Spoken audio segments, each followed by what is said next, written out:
সবার প্রথমে আপনাদের সবাইকে এখন এই ভিডিওটিতে একটি লাইক করে দিতে হবে এবং নিচে থাকা লাল কালারের সাবস্ক্রাইব বাটন থেকে সবাইকে সাবস্ক্রাইব করে সাদা করতে হবে এবং পাশে থাকা বেল আইকন থেকে অল সিলেক্ট করে দিতে হবে। তো বন্ধুগণ বন্ধুগণ ভিডিওটি দেখতে ঠান্ডা না করে শুরু শেষ পর্যন্ত আপনারা দেখতে ভিডিওটি সম্পূর্ণ দেখুন। তো বন্ধুগণ প্রতি পর্যায়ে শুরু দিয়ে আমরা যখন একটি গ্রিন স্ক্রিন সুন্দর করে আমার ব্যাকগ্রাউন্ডে আমাদের সিলেক্ট করে নিন, সেটি হয়ে গেলে আমরা সুন্দর করে যে প্লাস আইকনটি দেখা যাচ্ছে সেখানে আমরা সুন্দর করে একটি ক্লিক করি এবং গ্যালারির মধ্যে হতে যখন একটি চমৎকার একটি ছবি সিলেক্ট করে নিয়ে সেটি গ্রিন স্ক্রিন ব্যাকগ্রাউন্ডে যখন এক পাশে সুন্দর করে বসাই এবং বসানোর পর সেই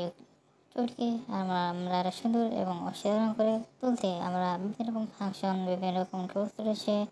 সেগুলোর মধ্যে যেগুলো খুবই গুরুত্বপূর্ণ এবং অতি প্রয়োজনীয় সেগুলোকে আমরা ধাপে ধাপে সুন্দর করে পর্যায়ক্রমে ব্যবহার করার মাধ্যমে সেগুলিকে সুন্দর করে কাস্টমাইজেশন এডিটিং করে নিয়ে হয়ে গেলে সেটা প্রান্তে এরকম একটি ছবি বেশি যাচ্ছে সেটিগুলোভাবে এডিটিং যে স্পেন কাস্টমাইজেশনগুলো সেটি পদ্ধতিতে করার পর গ্যালারিতে ছবিগুলোকে সেভ করে নিই। তাহলে আমাদের চমৎকার পছন্দের গ্রিন স্ক্রিন এডিটিং